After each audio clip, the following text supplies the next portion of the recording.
numérique et les télécommunications figurent parmi les enjeux majeurs qui permettront de rythmer et d'influer positivement sur la vie de notre jeune et ambitieuse nation qui croit en ses capacités et ne nourrit aucun complexe face aux challenges du nouveau millénaire.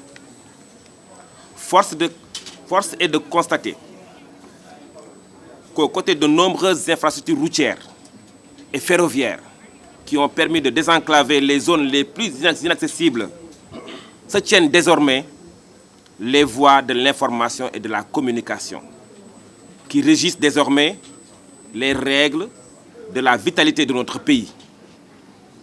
L'ère numérique est aujourd'hui une réalité incontournable dans tous les secteurs car elle impacte directement sur nos manières de produire, d'échanger et de consommer.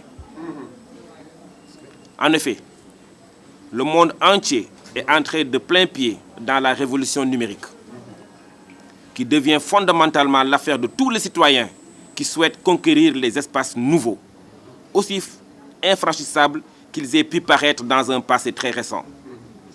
J'attache une attention particulière, affective, à la jeunesse. Cette formidable ressource première qui est nôtre et qui nous sert de moteur pour emprunter les circuits qui mènent à l'émergence. L'économie numérique a la particularité de regrouper les champs divers mais complémentaires et permet de contribuer valablement à la croissance tant espérée de notre économie. Et à travers la vision éclairée du président de la République, le Sénégal a pris la pleine mesure de l'importance des retombées du numérique, notamment en termes de productivité, de compétitivité, et il a misé sur la dynamisation de la filière numérique, aussi bien au niveau de l'organisation de l'État, mais également au profit de tous les secteurs. Pour preuve, les nombreuses réalisations qu'il a engrangées et qui sont relatives aux lois, aux arrêtés, aux conventions, renforçant l'organisation des activités du département.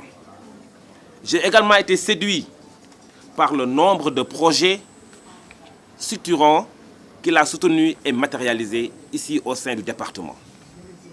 Cette action multi-acteurs menée avec Mastria démontre qu'aucun secteur n'est laissé en rade dans ce domaine transversal, comme il l'a dit tout à l'heure. Ils trouvent leur place, aussi bien la dématérialisation progressive des procédures administratives que le domaine de l'éducation ou la matérialisation de l'unité africaine à travers la connectivité entre pays d'une même sous-région à travers l'initiative Free Roaming ou encore le milieu rural pour une touche plus inclusive à travers les centres multimédia communautaires.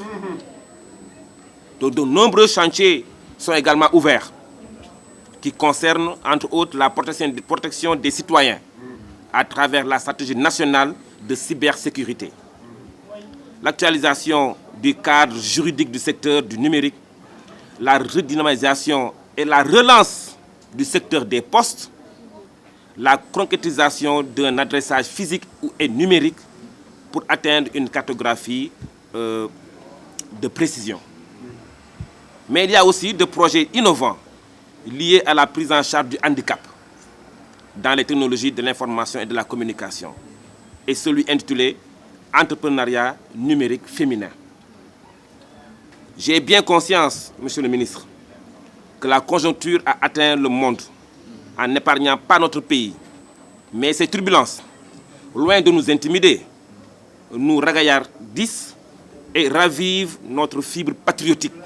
Vous l'avez compris, je nous invite à ne ménager aucun effort pour donner corps à une gestion basée sur l'ardeur à la tâche, mais aussi et surtout sur le dialogue à travers les relations solides de relèvement des défis, d'ouverture et surtout de concertation. Donc pour y parvenir, je sais compter sur votre attachement à agir promptement sans vous départir d'une capacité d'écoute bienveillante aux fins de construire une dynamique gagnante. Et pour cela, il demeure essentiel de nous réunir autour d'un seul et unique objectif, celui de la satisfaction de participer au développement de notre cher Sénégal.